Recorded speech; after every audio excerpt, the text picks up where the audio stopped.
SmackDown is more, lots more. Folks, welcome back to the show where it is not wrestling with your budget. It is not wrestling with your conscience. It is wrestling with emotion. Yeah, and we've got no shortage of topics to talk about as we wind into the end days of summer. We are just days away from the WWE bashing up at Berlin and about a couple more days from AEW showing out at All In. Can they kind of take back some momentum with their biggest event on the calendar? With that said, let's get our panel in here before things get too crazy. Your friend, my friend, our friend, Jake Micah. We got hitting in the 3 spot today. Am I reading this right? The Prophet, Rob Ryan. We got Sweatpants Joe promoted to cleanup. We got Marky Markington in the soup hole, I believe they call it. And then, of course, last but not least, and always with respect, our head of the table here at Wrestling with Emotion, Markle J. Partham. With that said, a lot going on in the world of wrestling, so we'll start it off the same way we always do here. What's everyone's favorite thing in the world of wrestling? Anyone want to kick it off? No. Bronson Reed is my favorite thing going on in wrestling right now. I was never big on Bronson Reed. I was kind of like, he's a generic big man. He's okay. He's all right. But what he's been doing lately, the last few weeks, just destroying guys, awesome. And now he's going to have a feud with Braun Strowman, a Battle of the Big Men feud. I love it. Bronson Reed is the man. I'm going to be the mark and just say Roman. I'm loving everything that Roman's doing. You know what? I'll go out of the box, and I'll say the New Day. It's the longest running tag team in WWE right now, and they're hinting at the split. Will it happen? Who knows? But I think it's good because you got to keep New. They've been kind of slowing down lately. Got to get them back in the fold a little bit, and this is how. Maybe it will end with a Biggie, not maybe wrestling return, but return to try to keep them together. Who knows?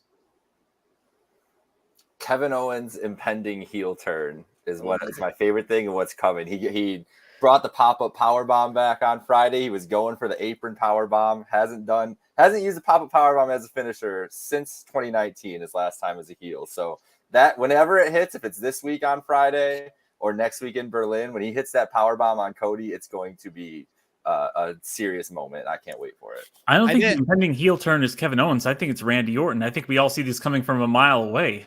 I think maybe Kevin Owens is meant to be a distraction, so we're not thinking about the Randy Orton heel turn. Once he makes his challenge to Gunther, we all expect, I think, Gunther to walk away heavyweight champion, and Randy Orton comes back to SmackDown, and it's like, he got a title shot. What about me? Well, you kind of already had your title shot. But I think the Gunther and Randy Orton program right now is getting very personal, and it's getting very back and forth with Gunther eating RKOs now. So, yeah, it's a lot more interesting than just a pinfall that shouldn't have counted. You guys have made some good points. I'll let the Prophet wrap it up like a burrito. The one thing I like was the juxtaposition of jumping into it with Randy Orton saying right away that he deserved a shot against Gunther because Gunther shouldn't have ever won the title. He should have beat him, et cetera, et cetera. And you had the reluctant Kevin Owens. Now, I know obviously that changed this past week on SmackDown, but I like the storytelling they're doing there. Prophet, what are you enjoying in the world of wrestling right now? Are you just not listening, or what are we doing here? What? Oh, did you already say it? I must have lagged out. All right. Anyways, lagging out. God. Well, speaking of a point where some of you weren't listening. Sorry. Wait. This right here is bullshit. Pay attention to the damn Prophet. This topic? What about this topic, Prophet? Where do you fall in? Oh, you want to see what I fall in there? Yeah. Tell me how you fall in. If anyone thinks that, mate, you're delusional. I mean, maybe they're not going to probably get much higher where they are, but they're not going to go out of business. Yeah, I mean, I think that this was fairly obvious the whole time, given the financial backing that the Khans have, given the fact that it's a fantasy project for Tony Khan. And at the end of the day, even bad wrestling is doing a number that can do well on streaming, programming, et cetera, et cetera. I thought it was foolish to have any radical like that. Again, AEW has been around for what? About 5 years, right? That was why they're coming up on year 6 this fall. Mm-hmm. So, yeah, I mean, we're talking about, doubling the lives. I think it's a no-brainer, but I am curious because I don't know if anyone who was in the chat who was saying this specifically is in here right now, but But I'm well, not gonna lie. all I'm saying is that a lot in the chat got thrown around WCW 2000, 2001 with some of the AEW stuff recently, and it doesn't seem like they're anywhere near that. Well, but I honestly, like, before you said anything, I was like, yeah, I think it could be. But there are companies like TNA and Impact and Ring of Honor that were so small that were able to stay afloat for such a long time. And I mean, you know, TNA is still going. Ring of Honor got acquired, but that kind of gives me faith in thinking that there's a very strong chance that. Well, I was going to mention TNA, Ring of Honor, and all those other companies. Even NWA is existing in some format, but let's keep in mind they exist in a small format because they stay small. They're not throwing $100 million worth of a budget and talent, and this isn't, you know, something that Tony Khan would want to sell off. It's his baby. It's his project. It's his essentially his expensive hobby.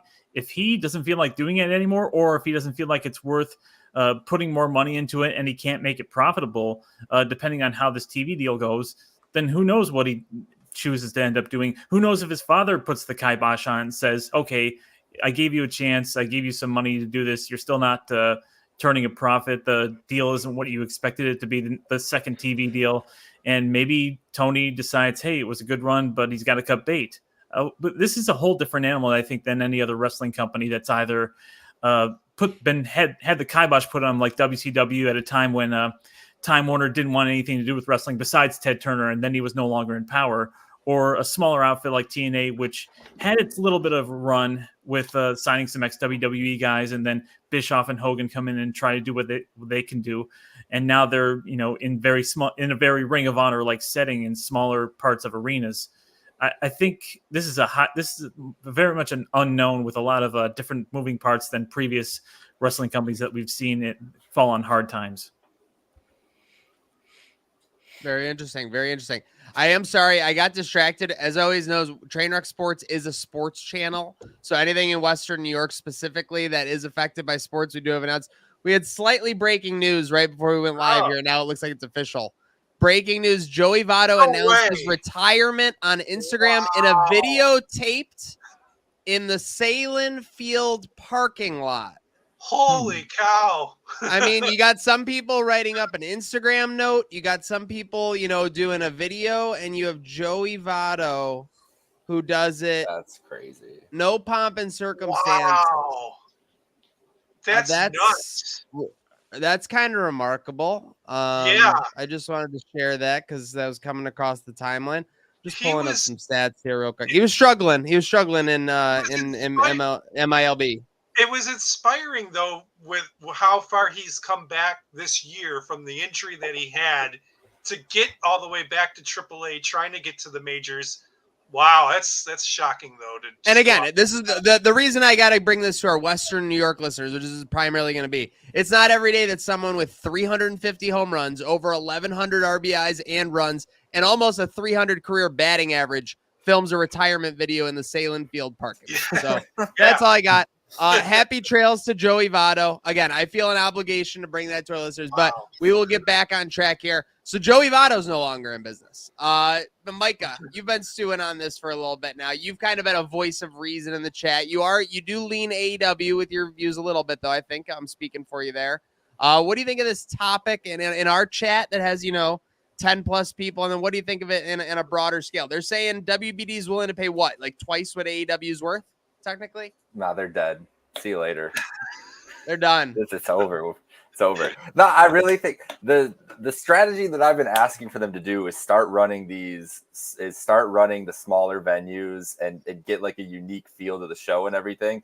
I don't know if they're going to start doing that, especially if they get more money. They still seem to be trying to book larger places on more regularly than I would. But you are going to the colleges, like they're in Champaign before they come to Chicago in a couple weeks. Like doing the college arenas are a good start. But I'd even go like 3,000, 4,000 seats, get like a unique feel to it. I think that's the best way to keep it thriving. But yeah, they're going to be around in 5 years. I think Tony is going to throw money at it. It'd be crazy if Shad just one day was like, Tony, you don't get no more money. Like Tony's like a 40-year-old man. I guess it's possible. You never know with that succession type politics going on. He could pull the rug out from under him. But that now, dare I say though, that also has an opportunity to be the greatest kayfabe storyline of all time. Shad should just leak it to Shad should leak to a news outlet that Tony no longer has like an unlimited budget. He has like 6 to 9 months to like turn a profit. And then like literally there's a storyline in AEW. You see like corners start to get cut. It would be funny. It would literally be sick. It's actually Shad awesome. should come out and say that he is handing control of AEW over to the Young Bucks. Now you have an invasion. There Now you you have go. a takeover of power. There you go. I think But Shad. would you believe that? Yeah, like I think Shad going tightening the bankrupt in purse 9 strings months. is actually believable. Yes. Like he could totally float that, and that's a believable news story. Shad Khan announcing that he thinks Matt and Nick Jackson should be in charge of his son's company isn't really so believable. I think Shad's just a mark too, and Tony's just covering for him. Shad's at all these shows, like he's coming visiting out. He brought Tony to all these shows as a kid. I think Shad loves it. I think he's a big fan. He's probably a big Orange Cassidy. Let me, if I can have a take on this, and I'll just wrap it up here on the in business thing. Tony Khan is a mark for wrestling. If you've ever seen any of the AEW shows in person, he comes out like fucking 5 times during a live show to like just tell you how fired up he is, everything like that. And I think by correlation, Shad Khan is a Tony Khan mark. So Shad Khan is marking for the thing that Tony Khan is marking for, and I don't think AEW or any wrestling budget is ever in danger. I don't care until it's losing 9 figures a year. They're totally fine. Fucking Mark! Fucking Mark. Speaking of moving on, someone was marking out today in the news, and this is I'll move this up the list. John Cena says Roman Reigns is the GOAT. Partham, kick us off here. You got to have some thoughts on this. Is Roman Reigns the greatest of all time? Well, John Cena was basing it off of Mark share Yeah, value. but he didn't say. Yeah, but he didn't say it was just. Oh, this guy is the GOAT of money. Like he said, He said he makes a ton of money, and by that factor, he is the greatest of all time. Well, it depends on what your measure is of the greatest. Is it your in-ring skills? Is it your marketability? Is it your revenue? Is it how loud the pops are when you make your entrance or return? There are a whole bunch of ways to make Mount Rushmores and call people the GOATs. I mean, you could put Hulk Hogan on the Mount Rushmore, but how many of us actually give a crap about Hulk Hogan these days or think he's a decent guy? And not to mention his very limited wrestling ability. So John Cena, everybody calls him the GOAT, but if he says Roman's the GOAT, then who are we to deny him that? I'm gonna put out a statement real quick, and if anyone disagrees, they can say anything they want. This is a program where you can say whatever you want. We don't get into politics here on Trainwreck Sports, but all I gotta say is fuck Hulk Hogan. He's saying some dumbass shit out there, and let me just tell you something. It's one thing to say dumbass shit. It's another thing to say dumbass shit when you've said dumbass shit before, and it's another thing to say dumbass shit when you've said dumbass shit before, and then right after you said that dumbass shit, say you're probably going to get in trouble for the dumbass shit you just said because he knew right what the fuck he did. That's all I'm saying, and I think that's totally breaking news here. We have a bit of breaking news here. The Hulk Hogan biopic with Chris Hemsworth is now scrapped. Oh, good. That's probably a good idea. Probably a good idea. Terrible. Well, Hulk Hogan cost us art. Hemsworth would have knocked that role out of the park. Oh my God, Hollywood Chris Hemsworth would have been amazing. Wasn't it supposed to be like a big part of it was the Gawker trial too? Like that would have been. That was basically the whole thing. The whole thing was okay. I wish we could find a clip for this. Okay, but back to the topic at hand, because and that's the sad thing. Listen, you can have any discussion. Hulk Hogan will always be in the Mount Rushmore of wrestling for the role he played for decades and the role he played even ushering in the 2000s for sure. But yeah, I mean, I think this is like Randy Johnson calling Pedro Martinez like the greatest of all time. Like these guys were pretty close to the same era. And that's why this statement's really holding a lot of weight for me. Like John Cena, and I don't know if it's John Cena finally putting over Reigns, like as John Cena kind of makes his departure, like he kind of, hinted to, but when did they originally feud? Like 7 to 8 years ago or 6 to 7 years ago when No Mercy. when Cena was saying he was there because Reigns couldn't do his job. But I feel like this is kind of John Cena passing the torch in a way, and definitely doing business, putting Reigns over for sure. That's what it reads to me. I think Cena is just such an amazing man. He's so humble. He would never put himself at number one. But the truth of the matter is he is number one. I ran and grabbed my headband. I'm the biggest John Cena fan, so I am definitely biased. But I will say, just besides the Grand Slam, he's done it all. So yeah, no, I agree. It's just Cena putting him. Yeah, Roman Reigns probably has technically drawn bigger gates than John Cena as far as WrestleManias go, but I think John Cena's library of work in the ring is far better than Roman. I don't even think it's close, to be honest. I think Roman's great, don't get me wrong, but I think Cena's library is better than Roman's by a wide margin. But, if he says he's the GOAT, we'll listen to Cena, but we'll take it with a grain of salt. When do you see Roman Reigns having a bunch of lookalikes just chanting hustle, loyalty, respect throughout Cleveland, Ohio? I don't think so. But, for one last time, hustle, loyalty, respect. Hustle, loyalty, respect. Hustle. You can hear us on the pre-show I like it. for SummerSlam. Who was the guy? We were doing it anytime one of the guys was talking. Peter Rosenberg. Yeah. And then he recorded us doing it. Oh yeah, I forgot about that. Yeah, that was unbelievable. Great times at SummerSlam. I mean, I don't know how they construct this roller coaster, but sign me up. I will absolutely sign up for this. I thought that we might actually be getting this a year and a half ago or 2 years, 2.5 years ago, before Roman went on his otherworldly run. But yeah, I think this would absolutely be storybook. I think Cena would have to retire it right away or something. Like, I would not want to see a Cena run with the title or something like that. But I don't know. They could go pay-per-view cycle. Maybe they could go 50-50 with it, where Cena gets him and Roman gets it back, and then you just call it a day. I think first of all, Cena gave the very PR answer, WWE PR answer, to be like, Roman Reigns is the GOAT. He's the greatest of all time. Look at these gates. Look at the stock market. Like, he's trying to find the metrics to defend it, because that's what the company line is. And this is also a guy in the same interview who said he literally bleeds out of his heart WWE and always will. So, like, that's where I'm going with it as much. And the humble thing too. Like, he's never going to mention it as himself. But there's two different conversations here.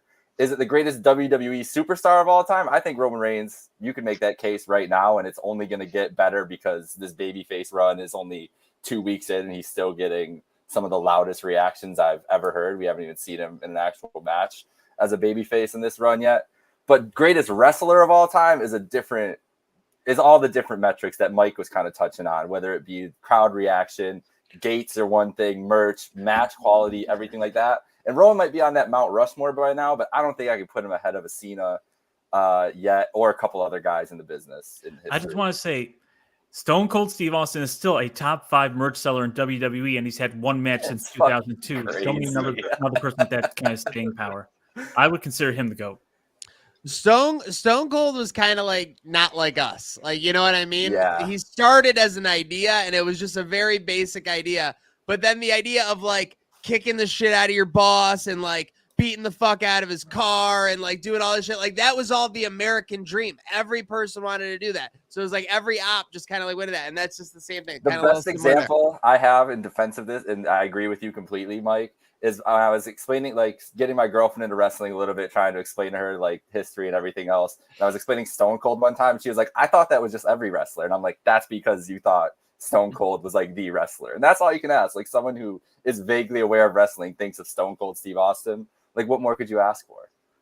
What if you had to show someone one Stone Cold clip, what would it be? Real quick, around the horn. Oh. For me, and this is a selfish one because The Rock has always been my favorite wrestler, it's Backlash 2000 when he comes in and he literally hits everyone with a steel chair and then knocks out Triple H and then like leaves the ring. It's the quintessential Stone Cold arrive, raise hell, leave, doesn't even care about anything except just kicking the shit out of everybody. I would say pouring concrete into Mr. McMahon's like expensive as much as you hate him, McMahon sells the shit out of that. Just for a wrestling bit. I'd probably show the beer truck. Just because it's iconic. What the fuck goes on around this show? Like, are we serious? Are we serious? This is how I feel about this show sometimes. I'm not feeling it. Why does everyone have to steal the Prophet's thoughts? Like, this is just unbelievable at this point. By the way, I'm if gonna you're mute still- everyone's mic because you know why? Just give me one. Oh, second. get ready. Get ready. Where is Get ready for it. Oh my! Fuck. Oh, he He's froze. not frozen. He's not. Told you tonight was open mic night, bitch. Just Fucking real quick, interns.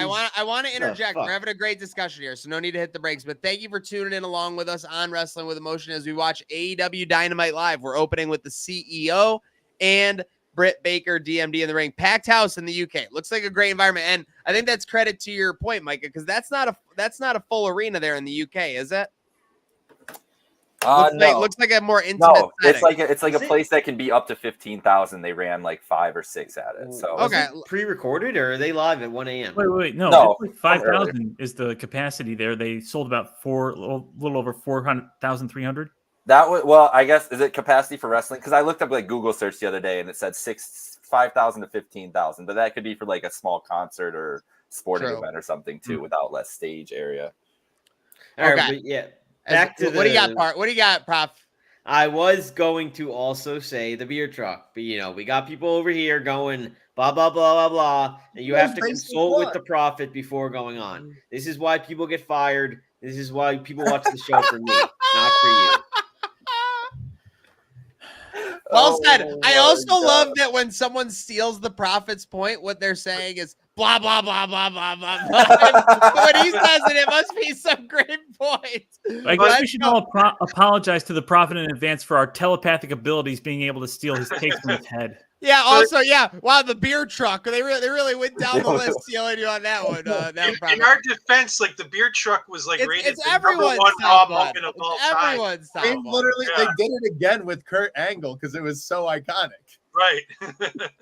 Thank you, Trainer Sports. Shout out Timmy Micah. Love Timmy Micah. Haven't seen him since the Blue Cross Center. Hope all is well. Speaking of hoping all is well, and I'll put this out there. I haven't read a kayfabe interview like that in a minute. I like that man. I don't know if you guys read it all. Yep. He said that the only way he would ever forgive Swerve Strickland is if he begged down on his knees. He still wouldn't forgive him at that point, but then he lost his championship to him and he allowed him to erase him from wrestling history. That is the only way he would ever. I mean, this man has lost his fucking brain, and it's the best thing for us as a viewer. He's calling on fans to beat Swerve up in the parking lot if they want to prove that he's the main character in AEW. He said, "I don't want your support unless you Right. go beat up Swerve." That was crazy. It's awesome. Yeah, I think Which he's is the right amount of all-time- crazy, man. I think he is. And I think going into Sunday, like, he's the biggest wild card on this whole show. Like, he could just show up, wreck shop at any point. Would you be surprised? Like, I wouldn't. Could be to the Elite, could be to Swerve, could be to both. Like, who knows? We got If Swerve embraces his heelish side more and more so with Bryan Danielson, does that turn Adam Page face? Do you think that's a great question, Mike? Like, if Hangman comes out and it's like 20 minutes into this match, 25 minutes, and Swerve's been healing it up, he's been trying to, he's been making fun of Bryan in front of Birdie, in front of Bree, doing all this evil stuff, and Hangman runs out and like hits him with a dead eye or something with the ref's back turn, they're just cheering for Hangman, aren't they? Probably. Like, I feel like the crowd goes nuts, like unglued for him in that moment. What do you think, Rob? Yeah, I feel like it's awesome. I mean, we got all-time hating in both companies right now with obviously Drew in WWE and Hangman in AEW. Obviously, Hangman is going a little more extreme. And I love it. I mean, it's great, like Maniac said, it's great television for viewers. It's one of those roles where if you could do it good, it's always gonna pop for the fans. So I think it's awesome. And he's definitely showing up on Sunday. In what capacity and how is what's to be seen, but it should be good. I'm telling you, we could go on at length about this interview, but we'll cut it because obviously, I mean, you if you're a wrestling fan, you should really read it. But just this excerpt is amazing. It should be mine. If it were mine, I would do everything that I could to erase his name from history of all wrestling from this planet. What would settle it would be that for me to erase him from history altogether, to let his name disappear into the wind and let him be nothing to anyone else. To solve it, for him to drop to his knees in front of me and beg me for my mercy, on his knees begging for my mercy. I would never give it but he should beg for it. I mean, that's unbelievable. So with that It said, should I have mean, been again, me. we got some blood feuds going to All In. It was kind of hunky dory fun fest last year with CM Punk and I'm sorry, not. It was the opposite with CM Punk with MJF and Adam Cole. But this year it's blood feuds going into All In, baby. Speaking of which, I'll use this one because it should be a short topic real quick. As we it doesn't look like much is happening yet in our contract signing. It looks like there may be trading some duels. I know Parthy's probably locked in. With that said, Taylor Swift All In. Now I know, Jake, you mentioned that this article was maybe making a leap at its usage or hinting. I mean, what better does she have to do? You know, Travis is probably over there, and what does he want to do? He wants to see a wrestling show, I bet. He's got. If you're backing up a Brinks truck for anybody, just get Taylor to walk out there and see what. I would love to see Taylor Swift just get like a full entrance at All In and just see what those fans would do. Like, it would be one of the best moments in wrestling history. Got to do it. Well, here's the thing, though. If they cheer, then a bunch of Taylor Swift fans could storm wrestling. But if they boo, double cross body from Britt Baker, pretty sick. Are gonna hate wrestling. So it's a very intricate situation. Maybe though, that's what brings the internet wrestling community together. All this divisiveness and everything else, but we got to go after the Swifties. Like, we can't let the Swifties. I don't know know. Okay. Now this is a great topic. What AEW wrestler would Swifties like the most, and what AEW wrestler would they dislike the most? I think dislike is Orange Cassidy. Guys, there's this guy named Orange Cassidy, and he doesn't even try. He just puts his hands in his pockets and he doesn't even care. Like that. I can just read the tweet right now. Like when they were talking about the pit. But for favorite wrestler, I'm not sure. I mean, Mariah May feels like the toss-up easy one with another blonde. Like obviously easy translation there. But I feel like Swifties might be big on the Gun Club. Guns up for the Swifties. Yeah, I like your point with Orange here. I don't think they would. I really don't think they would like Orange when you put it that way. I would say we'll leave the Mercedes Swifties out of would be it. the one that Taylor Swift fans like the most because she's got her own crazy fans. Okay, they'd relate. Okay. Prophet, you got one, or are you blank over there? She'd be a big Dante Martin fan. That's it. Big Dante Martin fan. I could see it.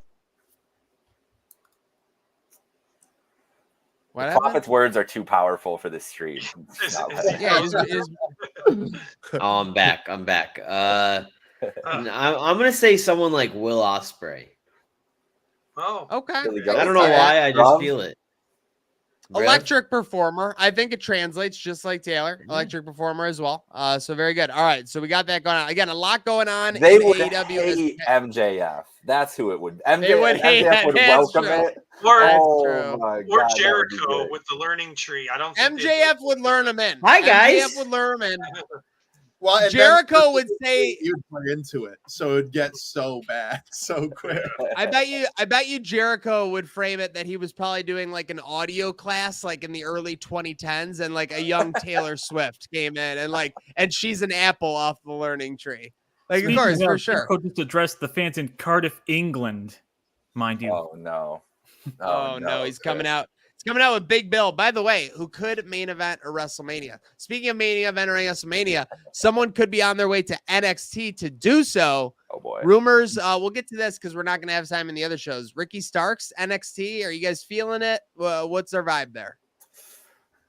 Go ahead, Mike. Oh, me? I mean, he's Cody's guy. Punk likes him. I think he's going to be pretty comfortable down there in NXT. If they think he's ready for the main roster, I don't know where he might fit. Maybe they could use some more star power on SmackDown. You could certainly buddy up with Cody there. But I think he's with all those little comparisons to The Rock. I think they're going to try and steer him a little bit off of that, but not too far off of that. Like, LA Knight gets comparisons to The Rock, and he's doing just fine. So I think it'll be a good fit for Ricky Starks wherever he goes. NXT main roster. Yeah, I mean, either way, it'll be very interesting because he was an outspoken superstar in AEW to me. So, like you said, it's going to be interesting if they put him to NXT and he becomes more of like the workhorse, Ricky Starks, and like they're trying to build him around his moveset or something like that. If they let him go on the mic, it's going to be hard to avoid him becoming like Rock 2.0.1 essentially. I do think so. That'll be interesting. I do think he fits that roster perfectly, and they're missing a guy like that on the mic too. Like there's some decent promos on NXT, and it's a lot of guys and girls with great charisma, but mic work not the best. Like Starks would fit in real well with that. I think with the fans, like Full Sail would go big for him. Aren't they going on the road officially? They're going. I don't think they're going all the time. They're doing those first 2 shows. Maybe they start announcing a full touring schedule. I think they're saving him for that debut. If he's already signed, it's saving him for that debut. Put him across from Punk, in Chicago, and you have that right there. Give me might be a little bit too long to wait because everybody's anticipating it so much. Maybe No Mercy show up at the end of No Could Mercy. be. It's like in a couple Give weeks. me Ethan Page versus That Ricky seems to the Starks spec, immediately. right? You've had it. It was on the Dynamite like 2 years ago. Yeah, but Give just it to me. Seriously. by putting that match on. Wait, whoa. Give it to me. Give me what I want. Shawn Michaels, give me what I want. I didn't even see that your internet's running so bad right now. Prof, you better get in the Fiverr universe before you go on. With that said, I got a final topic for tonight. Costco guys at AEW, we're getting the rumors. They're talking about. I think this is a genius move. As long as you're not putting them over, you don't have them pinning anybody. Fuck it. But bring the boom meter to AEW. Well, Big AJ. Jericho is gonna get doomed for sure. Yeah. Boo! Give Well, me Big give the AJ boo. is a professional wrestler, so things could get interesting. That's Okay. what we do. He We bring literally the boo. Was it like a local We bring promotion? the boo. Yeah, And I those feel- clips of him wrestling back in the day, makes a lot more sense. Yeah, and I feel like their brand is very wrestling-esque. Like I said in the chat, they literally made a theme song about their catchphrase. That's We valid. bring the boom. We bring the boom to you. Yeah. We They're bring like- the they're always boom. Rob's a big boom meter That's guy. He was what we moving do. everything up. Wait a minute. So the boom thing isn't like they're making a new theme for Adam Cole when he returns? No. It's Not a To be honest, double though, chocolate to be honest, cookie. now that you say that, I would not be surprised if they were out there talking about the boom meter, and that would be the perfect time for Adam Cole to return. That's a good idea. Oh, we're having a chicken bake and a double Yeah, chicken bake chocolate at chunk Costco. cookie. Chicken. Absolutely. If you've never had a chicken bake, don't bother. They're disgusting. I never. What had is it? one. Just chicken and bread? So it's like a Caesar salad inside of a bread. It's just it's gross. It's That sounds yeah. pretty don't- light. Like I like a Caesar wrap. No, it's That not tastes good. disgusting. It's like rubbery. It's rubbery chicken. It's gross. No, don't waste your time. But what about All right, a double between chocolate chunk cookie? I'm sure All right, that's Prophet gets the mute meter for right now. With that said, let's wrap it up here. Let's go around the horn. Match you're looking forward to most between Bash at Berlin and All In. Parthy, why don't you start us off, and we'll go around the horn to Joe, Marky, and up the way.